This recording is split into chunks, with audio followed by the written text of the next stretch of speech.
Welcome back to the Smart Nonsense Podcast, where we talk about entrepreneurship, self-development, challenging norms. The shirt, you took it with you, huh? Hey, That watch on remains. YouTube. How about that? Yeah, well, you know what I realized? Here's my rule. I'm no longer going to change my state for the podcast, other than this hat. This sexy hat, because we need to talk about it. But this is how I was. So I'm like, hey, I'm not going to change for the people. Not The changing people just state. gotta like me how I is. What are we talking about good. today? Well, we're talking about this Today's fucking- weird. Pop, today's weird. It feels like Monday. These last 3 days, for me, that was a bender. I don't do that. I know. It's dude. Thursday. I feel funky, but I'm excited. I'm also, it was great. It was great. Let's talk about it. Let's talk about one it. of the things too is travel just wipes out a day on both ends, because like you can't really do anything when you're going like 5 hours total in planes, cars, automobiles, trains. Did you know everything. Miami and San Francisco are 6 hours by plane on the way back? It's a 6-hour right. flight.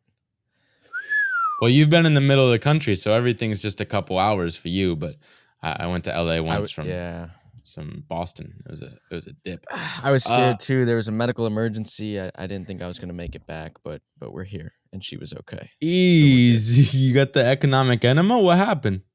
The economic enema, baby. The all-in summit. The people there, we're going to break it down. I felt optimistic, energized. The people were well-spoken. They were cool. The talent density there was, I don't know. Yeah. I'm still trying to breathe. It's enough that we have to break this into two parts.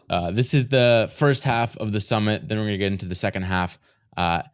This is the juicy half with Elon Musk, but there's an even juicier second half because of the surprise craziness that happened day 2, which fucking still has me riled. So I don't know where to start. Let's go kind of chronologically, but a couple big topics. Elon talked the first day. We have to break down a lot about that because, one, everyone cares about him, and I think we saw a side of him that we normally don't see. And then I don't know, just some like cool other stories that I got along the way, and just fucking things of seeing people and people. Well, you got them all because I was sitting there. I didn't take a single note. I took 3 notes. This is Belky. There's photos of us just sitting alone together because we don't know how to network because we haven't done that before. It's just like we got pretty good. Do you know who I am? We got good. By the end, yeah, we kind of figured it out. Decent. We kind of figured out. It's literally just what you should do at a party when you're meeting people, but it's like that's kind of hard. So it helps when you get drunk or like what really helps. You're just in the middle of everything. It's not even the drinks necessarily. Obviously, like that's why people drink. Having a name tag that says who you are and what you do, that was really helpful. I thought like people would actually grab a name tag and be like, "It's on a lanyard." Like, who is this person? And that kickstarts a conversation. Well, it was weird because it's like totally okay. And plus, if you lose track because there's bodies everywhere, you can just like pretend to look down and just like get a quick little peek out the corner of your eye. And it eases a lot of tension because the worst thing is when you forget someone's name or you like don't know what to do. And there's this secret trick that they had. Oh, maybe I don't know if I want to talk about this right out the gate because it's kind of fucking hardcore. But the difference between the gold name tag and the silver name tag. And it was interesting because silver is like, oh, you got sponsored to be here. So you could kind of like know who paid $7,500 and who basically got a free ride. We kind of, which by the way, we got the free ride. So we just somehow got like a gold name tag, but I don't think anyone knew. It wasn't like overt. We just played this game of like looking. Okay, fuck it. We'll go into the crazy controversial shit right out of the gate. Basically, my game was like, where's Waldo? Where's the gold female name tag? I don't think I ever found one except for one really old woman who looks successful. Maybe one. But my point kind of with all of this was there was a big push to get diversity and like get women at the conference. And Mar, one of the speakers this first day, had great talk of like, you just want women leaders and people in the spotlight, so you get inspired, because it's kind of a feedback loop where guys see guys, so like, oh, I can do that. Girls don't see girls. They don't even get there in the first place, so they just stay in the like negative feedback loop. So awesome that we bring them to the event, kind of force function it. But my point was, I don't think we even need to force it. Like, the outcome that we want is more females seeing inspiring female leaders to kind of get in that positive feedback loop. But you can just do it out of the self-interest of having girls at events is dope. Like, I wouldn't want to be at an event with all guys. Just like, it's a lot more fun to talk to beautiful girls than nerdy guys. So I'm like, Well, so isn't that what happened? Not all girls are beautiful, but like, it's just like, it's kind of like the outcome. You don't need to take like a Tesla, for example. Like, everyone was trying to push the Prius because it's like, oh, we want the green movement, like save the planet. But then most people buy Tesla because it's just a dope car. It looks sick and it rips. It goes super fast. So it's this status symbol. You're not doing it for the like go green, because no one really bought a Prius, but everyone wants a Tesla. So I'm like, oh, appealing to like, let's get diversity at our conferences. It's like, I don't know. That seems like too, like, people don't actually want that. People want to like meet the opposite gender. And so when you only have guys at a conference, it sucks. But if it's like a party, like, why do people go to parties in college? It's like, oh, I want to meet like someone successful that has the same interests as me. It's like, that's really the reason why. So you would have just reframed it? Diversity works. I mean, making it overt is kind of bad, because people would be like, wow, the ugly girls aren't going to go. But it's like, that was like one of the main highlights, is just like, oh, wow, I've never seen a lot of hot, inspiring girls at an event. And so that was cool to me. I'm like, oh that's kind of like, that's nice. Well, yeah, you don't I need think to force it. Well, had Jason not done that, I think it was like 95% men, 5% women, and it got to like 60-40 or something. Yeah, again, we couldn't find. I couldn't find a woman to that paid 60-40. Right. So that's good, and hopefully, like, that's just kind of more normal, because it would suck to just have an event with all guys. Okay, so the event, day one, it was kind of like 2 days, 3 nights. So the first night, it's this poker event, and that's where we met all the besties, kind of by force, by accident. And so before we like get into any of the conference, like conference day stuff, I want to get your first impression of the besties. What you thought. Okay, I didn't even meet the number one bestie still. Dude, I'm so behind. I'm just thinking like Friedberg gave an action item, and it's just like, it's their fucking, dude, it's weird week. Oh yeah, we didn't do that. We met Friedberg first. His collar was popped. He was being swarmed by people. He was actually. Your vlog's probably gonna be out by this time too, so you can probably see the vlog, and maybe we'll throw B-roll. I don't know what we do with B-roll. But, screaming and stuff. He was really the most shocking to me. He was about what I expected. He was talking to people about climate and stuff. He said, you guys should have spoke to this friend of mine who wanted to do video. Chamath was more surprising to me, because Chamath, we had pegged, and I had pegged as kind of this like drunk with his friends asshole that shat on the little guy a time or two, we heard. And when we met him, he actually like looked me in the eyes and was really like appreciative of what we do. And so like, what you guys do is really, really special. And he was excited to see us. So that was my take on Chamath. What do you think of Friedberg? Friedberg just confirmed everything I ever believed about him. Like, okay, the reason why we came into this event with these preconceived notions, one, it's kind of like the event backed it up. Like, they're kind of like elitist in a sense, where they know they're better than people. And you can even sense it between Jason and like a Chamath and Sax. Like, they're more successful. So there's always kind of like Jason's the little guy, and they're kind of making fun from that perspective. But it is pretty true. But then you see Friedberg, and when we had our call-in episode where Jason shit on us and kind of like there was a chip there. But Friedberg, at the start of that, he came in, and it was like, I think it was him and Sax, or him and Sax were in the room, and he was just asking us like, hey, what's your story? Like, you guys are putting out awesome clips. I fundamentally disagree with making clips, because I think it detracts, like it goes towards polarization, and I don't want that. I want nuanced conversation. But like, you guys are doing awesome work. We're talking, like, just tell us your story. And so he really cared about the little guy. And we're like, oh, that's so sweet. And then Jason gets in and he's like, mute yourselves. Who the fuck do you think you are? Go price gouging people and mute yourselves. And I'm like, all right, well, I don't like that guy. But Friedberg, same thing here. He's like, takes an interest in us, and he would like go out of his way to spend more time with us. Because Chamath, sure, it was awesome. Like, he said hi, like hung out, shook our hands, everything, looked us in the eye. That was great. But it was also like 15 seconds. Versus Friedberg, like, we could have, granted, everyone was swarming Chamath, but Friedberg, I felt like we could have talked to him for like 5-10 minutes Chamath's more. got He would have been really down. long legs. You don't see it on the pod. He's like Spider 7.5 crab, feet dude. tall.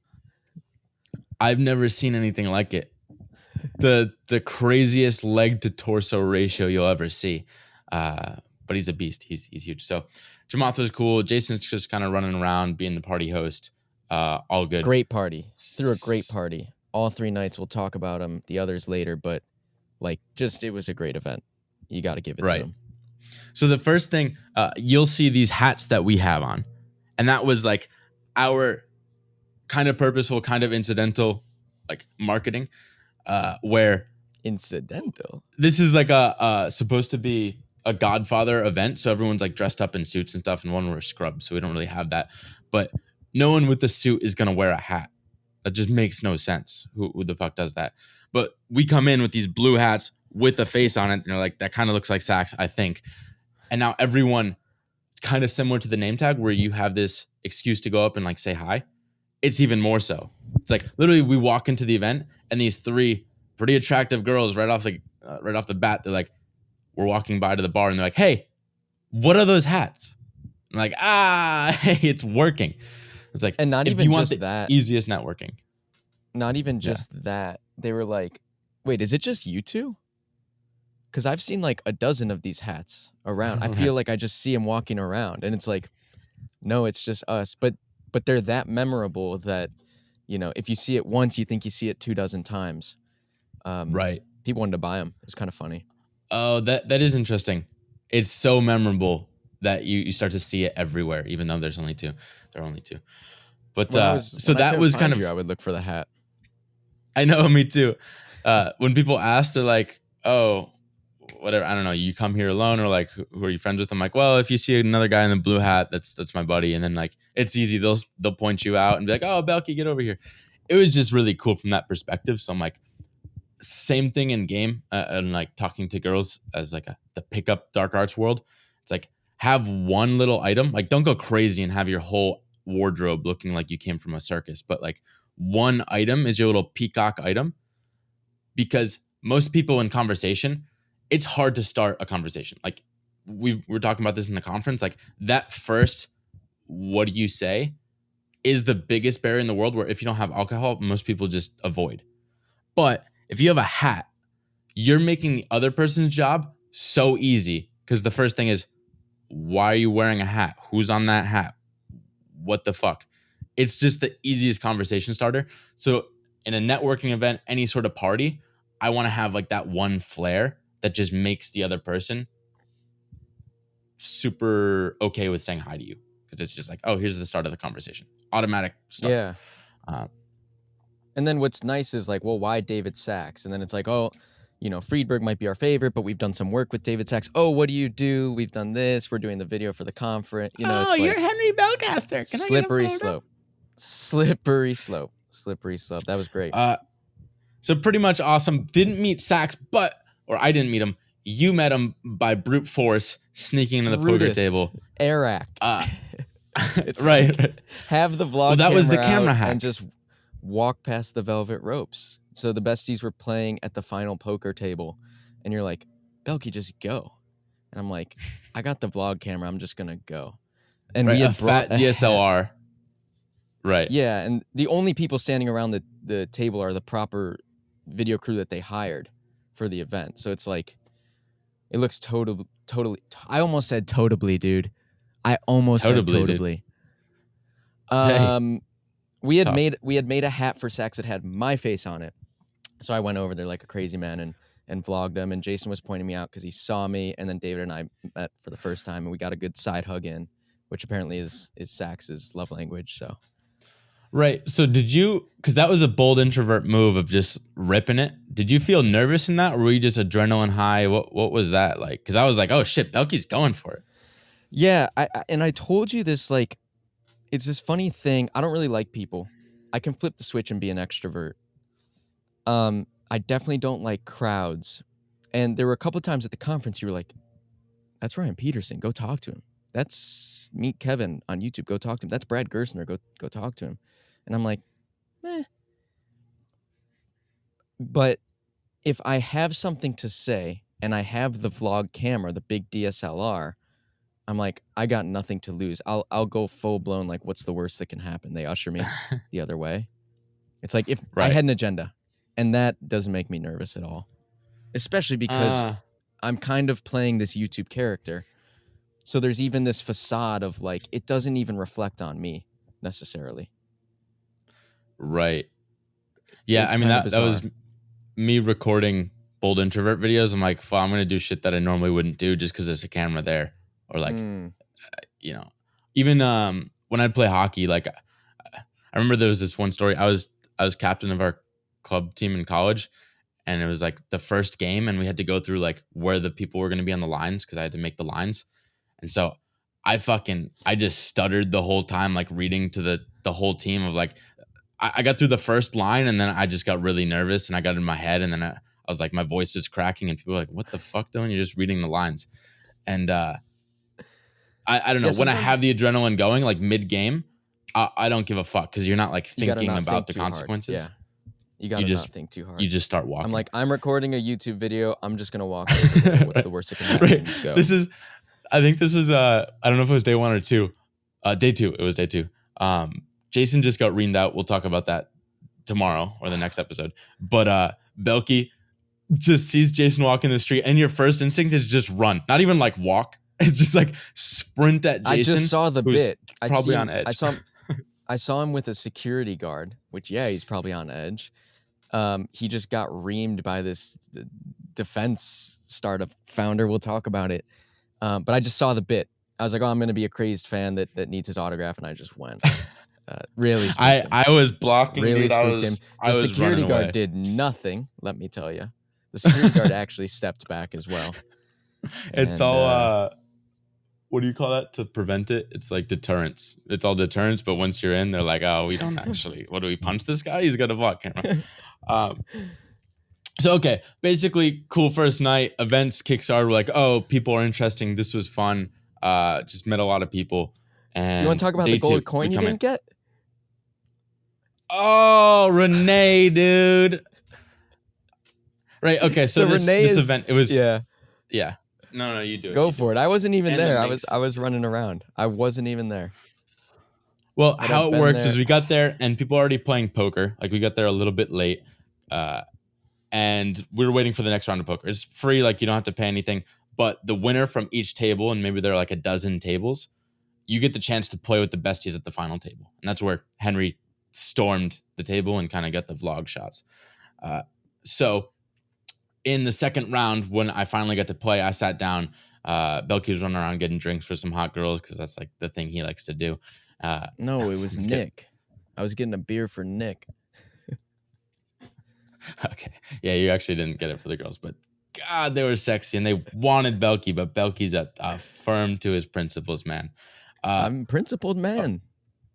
So I sit down, and next to me is this big dude with the scarf. Like if you've seen Rory Sutherland, who we talk about, he kind of looks like the Hispanic version of Rory Sutherland. His name's Renee, and I'm like, yo, Renee. Like, well, I didn't know that. I'm like, who are you? He's like, Renee. I'm like, oh, I don't know. Somehow his background came up, and he's like, yeah, I'm Dominican Cuban. I'm like, oh, I'm part Cuban too. And we're hitting it off to the start, and he's like gassing me up, and we're like joking about some hands because I'm not playing anything. I'm like, out of way, Renee, like fucking crush it, dude. And then he's like, oh, Dylan, did you know? I don't know. The winners get to go to the final table, or I forget what he said. He said something like that. And I'm like, oh shit, I forgot. I'm not helping you out anymore, like as a joke. And he just looked at me and was like, that's too bad. Like he literally just shook his head. He was a novice too. So like he needed some Right. help. It was Yeah, dagger pop, I dagger to mean, the heart. I, hey, maybe he had some asp. I thought it was a joke of just like, well, I'm not helping you out, but I mean, I'd help my boy Renee.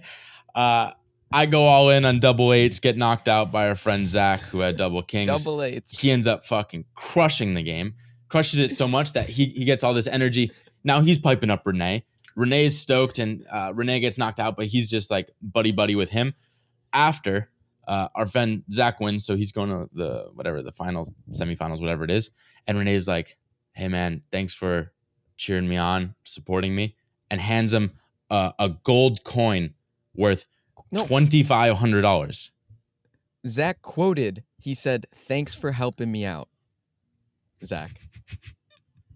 And this guy's like, I'm like, I'm not helping you out. And he's like, well, Zach will. And here's the $2,500 coin. $2,500. It Beautiful don't matter, gold dude. We coin. don't. Money's not real. I don't want to go to a pawn shop with a gold coin. Better that Zach has it.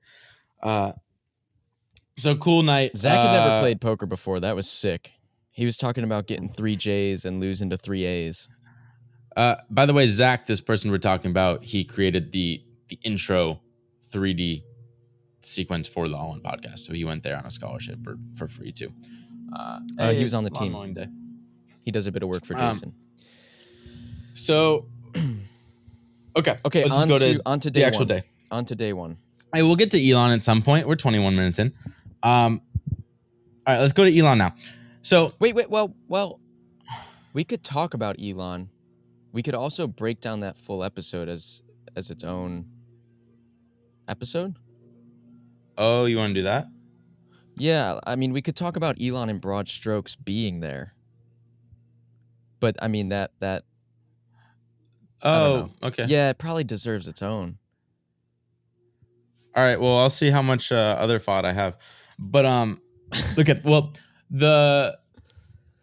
we start with the besties on stage, like the start of day one, the event, and I don't know. It's just cool seeing them in their like fucking around element. Like it's a little bit more relaxed than the.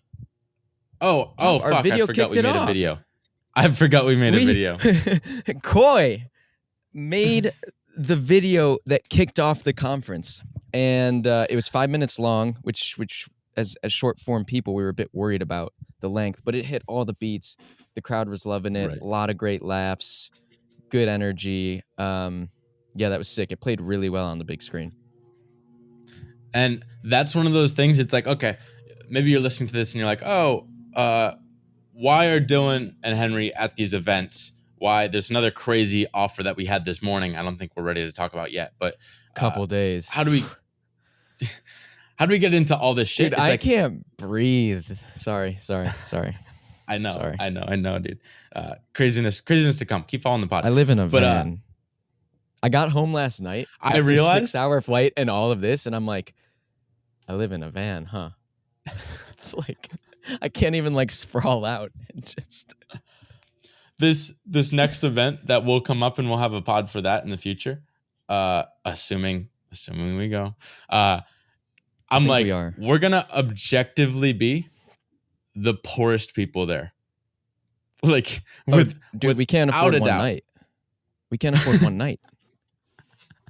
They do scholarships for hot ladies. She, her, hers, baby. Jack. Oh fuck, dude. Yeah, I might have to. Feel like, does my all-in summit thing get me in? No, we'll talk about it. But it's funny. This is another event. We'll talk about it. But it's not. The money's not even a question. It's like if you can go, it's worth $10,000 in debt. Right. It's worth $20,000. Whatever it takes. Whatever it takes. That's like the question about going was I have 2 conflicting events. It wasn't about cost. But we'll talk about it. Right.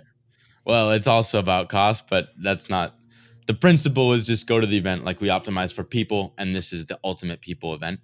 So what I was gonna say is like, how do we get to these events? Well, it's because we do a shit ton of free work with no ass, or we sometimes ask. But Ass? it's like after we do. Ask. Okay. Asp. I heard ass. Well, here, like we already got the invite to this event. We just made the video, or Koi made the video, just as a courtesy. Like, hey, thanks for inviting. Like, here's this video you can kick off the summit with, which is like, oh, that's awesome, get the mood right. But we never asked for anything. Same thing with Sax, made all these videos. Same thing with the other all-in folks at the start. It's like, just give. And then when an opportunity arises, just no matter what, take it up. Like meeting people in person, that's one thing we kind of noticed from the event in general. It's just this totally different level of like, I now trust you. Like I liked you online, but even the conference, it was talking about bots on Twitter. Like that was a big theme in the Elon thing, is like, how many bots are on Twitter? Well, Henry Belcaster, we know you're a human, but you're like, I'm a troll could on be Twitter. a bot. You could be right. And then you like see I met you in the person. I met the All In Talk guys, and Chris was like you're so much nicer in person. Like what? I don't know. It was interesting. It was Well, sorry, I could be a bot. so that's the I point, am a is like bot. all these people on Twitter, all these successful people, it's like now the relationship is officially We had such an secured or awesome like time solidified. with Sahil, the founder of Gumroad, early days at Pinterest. Hey, that's day 2. And someone that is day 2. Someone we worked a lot with, Steph Smith from the Hustle and Trends. We had never met in person, but we had all this back and forth, and now it's like, oh, we're people. Right. So, and it's a lot cool. cooler. I said it's cool to meet people after talking to them on Twitter. I don't know why. I just like you build up your own image and like you have this whole persona, and like now you get to see how that matches up to them in real life. Versus the other way around, you already know the person because you met them in real life, and it's like, oh wow, they're really fucking different and weird on Twitter. Like that just, there's nothing cool about that. I like the going the opposite direction. So that was really fun for us. Same thing in the crypto world. I think that happens a lot. But okay, so we kick off the event. Awesome, do it for free. That's why we're like, we got to the event in the first place, and future cool events. Now the besties are on stage, and I think this was in the start of it. I don't know what they're gonna put out. They've only put out the Elon episode, but the banter, like kind of what pissed me off about a Q&A later the last day, it was just like stuff that you could get from other podcasts or like stuff that doesn't matter long term. I'm like, I want to hear how they raise their kids to have similar values and principles, and like just like these personal stories, these questions that you can't get anywhere else. Like that's what I want, and we didn't get a lot of that in the Q&A, which kind of made me upset. But they kicked off the conference with this funny story that I don't know how it came up, but Chamath, he's like, I don't think I've ever told this publicly, but in the early days of Facebook, there was this guy that worked there, Steve Chen. And Steve Chen's boss or partner, basically Steve, left, and he came to me with Steve's laptop. He's like, Chamath, you need to take this laptop. And Chamath was like, what the fuck? What do you want me to like format it? Like, what do you want me to do? Steve already left. He's like, no, in that laptop is the entire code base for what Steve is now doing, aka YouTube. And guess what? In a That is Facebook the laptop. work laptop. In a Facebook laptop. So he's like, Chamath, you realize this means that Facebook owns YouTube. And John's like, oh, holy fuck. And now it wasn't like, this was early days, so YouTube wasn't big, but it kept growing and growing and growing. And now Chamath, in the back of his head, he's like, oh shit, Facebook technically owns YouTube because everything you do on a work laptop is the property of that company because they employed you. Granted, Chamath is like, yeah, we never decided to pursue it. Like, awesome, YouTube, they sold to Google and now are fucking the second biggest search engine within Google. But Zuck kind of owns Could you YouTube. imagine a parallel universe where YouTube was part of Facebook? Huh. Be completely different reality we live in. How about Facebook taking Oculus though? Hey, that's day 2. Tomorrow. That's day 2. That's tomorrow. So it was cool. Yeah, like keep ripping. Already loose in stories. Yeah. Keep ripping. I only get notes when they filter feed through yours. I know. That's too bad. Because all my notes are little like, oh, remember this thing. Here's what I'll say to Need the kick off the seeds. speakers. If it were up to, this is what I like so much about the event, is I knew maybe 10% of the speakers that were going to be there. Had it been up to me Right. on day one, I would have gone to one talk. I would have gone and seen Nate Silver and Elon. Nate Silver, which is hilarious because Nate Silver was probably my least favorite talk at the entire event. And it was the people, oh, dude, this is happiness equals reality minus expectations. It was the people I knew nothing about that ended up being the most wonderful talks. But what was interesting about Nate Silver is he had this like 10-point slide on how gamblers are like VCs and founders. And Mm. it was just an entire slide of bullet points and text. Right. And for me, then I was like, I got really jazzed up. I'm like, if a guy like Nate Silver, running 538, writing successful books, Signal and Noise, if he can do it with that, imagine what we can do with a little bit of marketing and, all these books and things we absorb and read. So that was quite Right. exciting for me. Well, And then I think you what's had interesting, you just like the summit, the idea of having a summit in general, which we can talk about. right? Oh yeah, that was a big realization. What I realized is it was kind of seeing Nate Silver juxtaposed against the next speaker. So like he goes first. Oh, Uh, Mar awesome, like Hershenson. yeah. So awesome topics with Nate, but then Mar comes up. You basically butchered awesome topics like by just telling a bad story, not having a good presentation. It's like fuck you. You should stick to the block. But then this woman Mar, she comes up and gives just the ultimate beautiful elegant presentation of just like, hey, here's the problem with tech. Not enough women, something that I wouldn't even attended in the first place, like you said. But she does such a great job of just I don't know what It was made it so just an great. amazing. She rehearsed a lot, she said. And she Right. said, like, I'm here probably, I had to probably rehearse 4 times as much. And you can see it. It's like Nate Silver didn't rehearse and it sucked. Right. So that was an interesting thing. But she would just have one number on the screen, which could command your attention. And then she would tell a story about that one number. It was like Right. a Steve Jobs keynote. Well, that's so where I freaking took powerful. the best, well, one of the 2 best classes I took at Brown was what the fuck was it called? Persuasive speaking, something like that. Basically, how to give good presentations. And so I know like the formula for giving a good presentation, which most of the speakers didn't have, is what's in it for me. As the audience member, you're asking, why do I care? And some of them did like a decent job. I think towards the second half of that first day, it was terrible. Like there was so many like, why do I care about this? They wouldn't get to it to the very end. They'd like do some decent summary. And I'm like, oh, put that at the start. Like, tell me why I should care first and then prove your points. But if I don't care at the start, I'm not going to want to get through the whole thing. You just have me trapped in the audience. So like I will be there, but I'm going to be mentally checked out. Joe Latinsky, or Jim, sorry, really quick. Jim Joe Latinsky, who talked later Lonsdale? in the day. No, Jim Oh, yeah. Latinsky. Joe Lonsdale also wasn't great.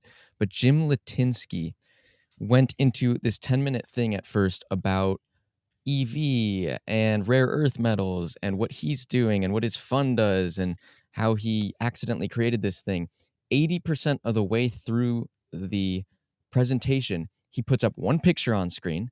It's this enormous rare earths mine, and he tells this story about how it was going to be shut down, and he was, running up the steps at the Capitol building in Delaware to like keep this thing alive, and it was like, oh, that's why this is interesting. Right. Put that as the hook, my man. It's like, and then by that point, I don't know what the other 80% was because I was drifting away. It was one picture and an amazing story about his work that put it all into perspective. Well, this is Very the beauty. interesting coming from a marketing background. As I guess we're now marketers, where YouTube and especially short form, it's the format we're talking about. Like, tell me why I care. Give me the juiciest bit right at the start, and then I'll be invested enough to stay throughout and then just end on a good high note. Same thing there. Like, take that juiciest story about running up to get the approvals for your mine, the giant mine that we didn't see a picture of for the first half of the presentation. Put that all at the start. And then when he's like talking about the problem in that, this is a rare earths presentation of we want this electric future, but you need batteries and you need just these rare earth metals to make that future happen. There's a huge lack of supply. So he just said, it's like, even Chamath, I think he asked him, he's like, yo, what's the need for this? And he's like, well, it's $200 billion in CapEx. It's like, okay, maybe we're at an CapEx event was where my most least people favorite from the event. Least favorite CapEx? word from the event. CapEx. CapEx sucks, dude. It's like, all right, one, it's an acronym or like a shortened version of capital expenditure. It's like, what the fuck is that? You're just like What is investing capital? money Like, in things. I'm like, and 200 billion. It's hard to like wrap your head around that. I guess some people deal in these big numbers all the time, but I'm just like, hey, you want to make 10 Teslas. We only have the rare earth metals to make 2 of those, the batteries for 2 of those. So we need to invest a shitload to get a lot more of these rare earths so that we can make eight more Teslas or whatever it is. Just like make it more tangible, make it like we can relate to that, because I can't relate to $200 billion of CapEx. I'm dealing in like $2,000 charges for an electric bike. Like that's the extent of it. So I'm just like, fucking make it more tangible, and we'll get into, I guess, the day 2 in the next pod episode about was someone Tim that does Urban it right. day 2? Okay. Tim Urban. Subscribe, Yeah. baby. Subscribe. But So, okay. Nate Silver missed expectation. Mar was wonderful. What's funny is I What else do know we- like this pod, we don't really do a good job of storytelling, but like if we had to script a pod, we'd probably do a better job. Yeah. But yeah, it's hard to do on the fly, but they're rehearsed. I think 2 interesting things I took from Mar was, because they were relatable to me. She's like 40% of first of all, if you have 10 companies, if you have 10 startups, 2 are going to fail no matter what. There's nothing you can do. Those 2 are going to fail. And 2 are going to succeed no matter what. Founding team, idea, money, network, no matter what. What she's focused on is the 6 in the middle that could swing either way. And how do we get more of those to swing toward the 6? And it was a beautiful slide of like a red number 2 for failure, a green number 2 with a nice gradient for success, and a yellow 6 in the middle. Beautiful. Right. The other thing she said is, I believe, 2 things.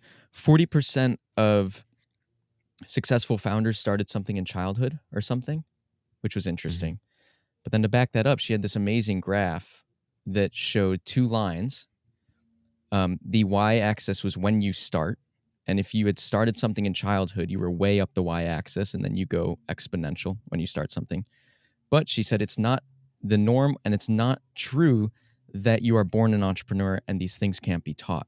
So there was a line below it that, yes, was at a different y-axis starting point, but compounded in the same way. It just takes more work.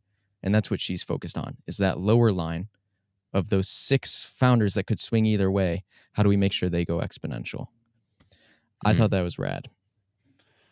Yeah, I think one of my big takeaways is like the anti-goals of seeing good presentations right next to bad presentations and be like, okay, what's the difference? And the big one that we talked about, like even graphs, like that kind of represents it. But the worst thing in the world, absolutely, like do not put this on a presentation, is a block of text. That just kills everything. And we take this from making thumbnails. It's like the Netflix episode that hopefully you listened to that a while back. That was juicy, where it's like people interpret like the orders of magnitude faster. Speaking in Elon Musk terms, it's like call it 1,000 times, 50,000 times faster in image versus text. So like if you put up a picture of a giant mine, that's so much more memorable than any text. I don't remember a single piece of text other than that 200 billion capex, just because I didn't know what the fuck it meant. I don't remember anything, but I can remember that picture. I remember Mars' picture of like the event itself with all the women sitting and looking at a speaker, or her teaching at Stanford. Like I remember photos and images and just interpret them a lot faster. Same thing with the graph. That's a visualization.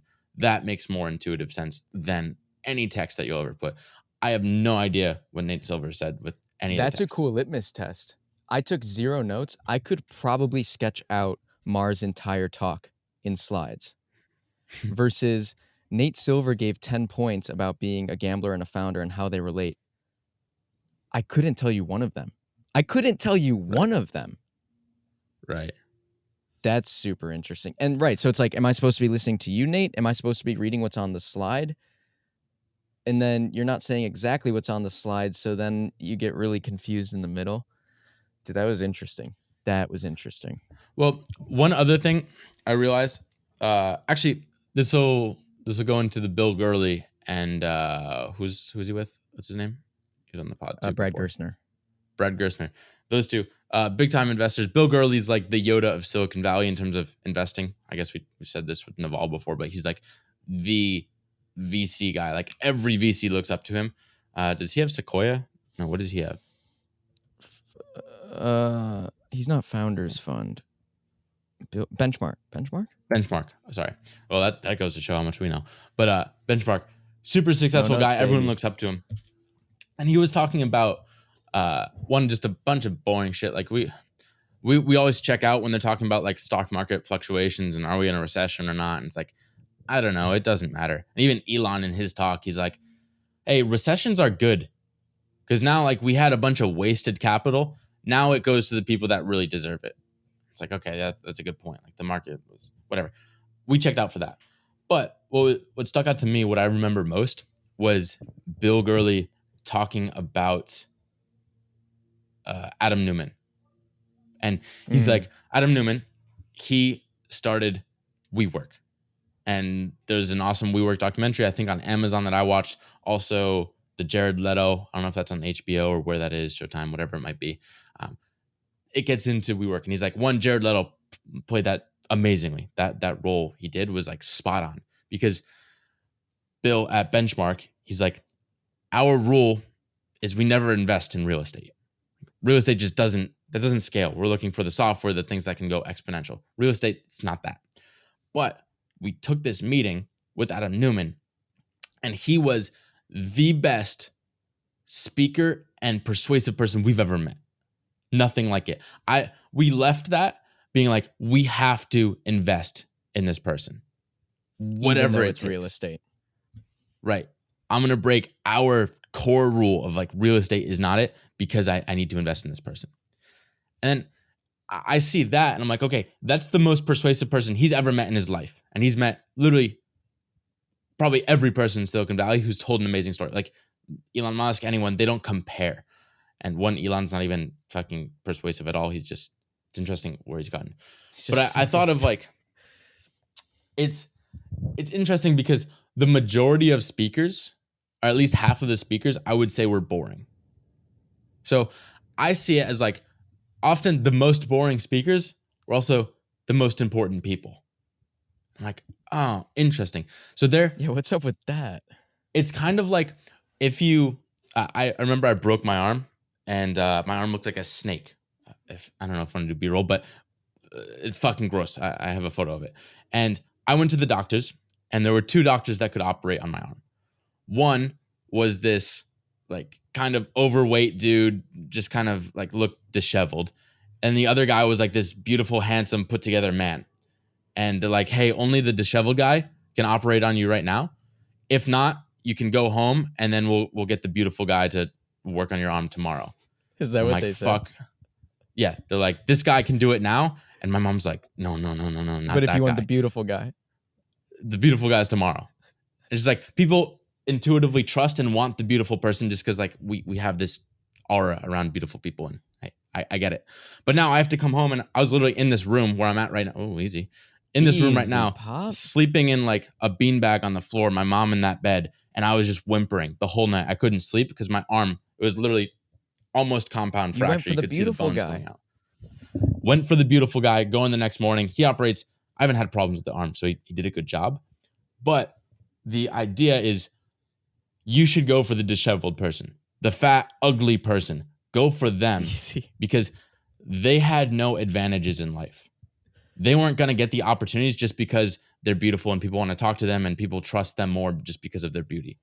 So somehow he got to the same level as the beautiful guy, looking like he was a troll. So trust the troll. Same thing here. It's like, if these people are that bad of storytellers, yet they're this successful, they have to be brilliant. Because Correct. there's no way you can get to that level being the shit that those presentations were. It's like, you're telling me Silicon Valley is like, tell your narrative, tell your story well, and they're horrible at it? They must be brilliant. Same thing with Elon's Their talk. I'm like, this superpower guy is being can't right talk. 90%, Right. way more often. That's why they're there. So it's almost like, okay, I didn't like that presentation. It was boring as shit, even though, who was the last guy? Whatever. Joe Lonsdale, Jim Latinsky, No. right before. Latinsky was like the Palantir guy, and Yeah, then Joe. was he No. PayPal too? No. Who was Jim who? Latinsky was rare earth metals. Joe Lonsdale was the alt university, Right. PayPal, Palantir. Again, a terrible talk from him. 80% of the way through, he starts talking about this university that he wants to rival the Ivy Leagues because it's about free thinking and open-mindedness and independent thinking. It's like, dude. And then I only found out later that he's like Palantir, PayPal, like all of these things. It was such a boring 80% Right. And of his everyone's talk. We talked to this girl But after, that's and why she he's was there. fangirling The her exact reason or him. you're talking about. He's there for other reasons. His work is next level. What I realized was in the audience, I think people that are old, like we intuitively get this probably because we're better. I don't know. We're around it more. But like people in the past, there weren't cell phones. So if you went to a conference, you could get away with having a boring presentation because people had nothing else to do. They just had to sit there and like, what are you going to bring a book to a conference and read it? It's like, you're going to have to pay attention. But I think I tapped you on the shoulder. And I'm like, yo, look around the room. Everyone for Joe Longdale's presentation is on their phone. It's like, now you can no longer get away with it. So if you were boring as shit in like 1980, that you could get by with it. But today, people are going to check out because they have better opportunities than a boring conversation. And then, hey, Tim Urban tomorrow, we'll talk about that being the fucking best presentation you'll ever see. Okay, let's bring it to Elon. Can I give you my biggest takeaway? Because we'll break down the episode separately. Okay. Yeah. This was the one note I took. Unless you got other notes, Pop. Unless you got other notes. Not really. Yes, sir. Elon. So we were bummed, right? Early in the morning, J. Cal told the entire audience, actually probably right after our video, it was like first thing in the morning. It's like, I'm sorry, crowd, Elon's not going to make it out, but we'll be Zooming him in for his conversation this afternoon. And actually, a lot of people we talked to were there, like really specifically to see Elon. You wanted to shake his hand, of course. I had his name tag on. I was like, Elon gonna be here. Yeah, right. It was, the energy was around that. Turned out, whatever, they zoomed him in. I thought it was a great talk. It was episode 69 of the podcast, which they've clearly been saving for that talk. But my biggest takeaway from it, first off, again, happiness equals reality minus expectations. I thought we were going to talk to Elon for 20 minutes. It turned out to be a 90-minute podcast episode. So I was like, oh my God, this is just the thing that keeps on giving. I was through the moon. Yeah. And my biggest takeaway was I hadn't seen Elon in that mood, with that humor, thinking that clearly, that comfortably in an interview in like 20 years. Like from old ones I can remember when he was at PayPal and it was like a 60 minutes interview. So it was really cool to like pull back the curtain. He's sitting with his friends. He can't see the entire crowd because he's on Zoom. And I don't know, it felt like not this guy who's like kind of bizarre and the media attacks him and he's doing all these tics and stuff. It was like, oh, there's why people work for him. That's why he's such a clear thinker. He felt like he was in his element. Yeah. I don't want to talk about too much more because I've been watching hours and hours of him on Everyday Astronaut. Yeah. I've sent you a couple. Those two really parts, the Starship interviews. Well, my big takeaway from day one, leaving it, and when it was an awesome event, like Jason fucking crushed it. It's just like every part of it. It's like, even though it costs a shitload for a ticket, the value's there. Like it just feels like it an amazing environment. Oh. So my takeaway from it was, I want this.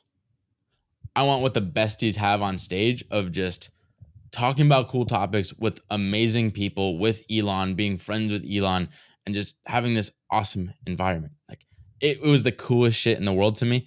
And then seeing them and like they can talk to anyone in the audience because everyone's just a huge fan. I'm like, I want that for Smart Nonsense, for like who Yeah, we are. like- It just seems so cool to be able to interact with anyone because of the level. Oh, this was it. This was Friedberg at the start. He's like, it's just so weird because I've just showed up for the podcast like, I don't know, every Friday for a year on my Zoom, on my computer, like literally in my room.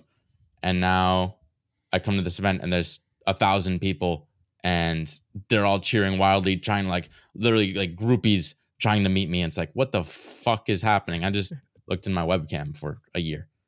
It's like, they were that's so busting cool. his balls for all of his limiting beliefs. They're like, he's like, the amount of times he's wanted to quit the pod, scrap episodes, like his anxiety, Right. his neuroticness, they were busting his balls. It was hilarious. And you could see it. It's like, I don't know. I don't know. You got to release that 8%. And last thing too, there is Chamath.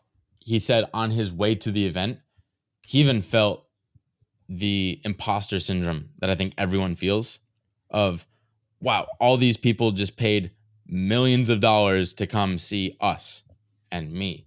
It's like, am I worthy of that? Like this Elon episode just had 500,000 views. It's probably going to go up many more. They're It's like VCs, dude. Like, but on this show, in this realm, they're like pop stars. right. Yeah, it was crazy. It's just like you never grow out of it, so just kind of get used to the imposter syndrome. But big takeaway for me, okay, I want this. It's really cool, and we want to double down on the storytelling because seeing all these boring storytellers and we know how to do it better, it's like, let's do that because we can. Yeah, okay. Come back for part 2. The most interesting day. Oh, it was a spicy day. And then subscribe because I think part 3 we're going to talk about, actually break down the Elon interview as well as maybe that Starship one.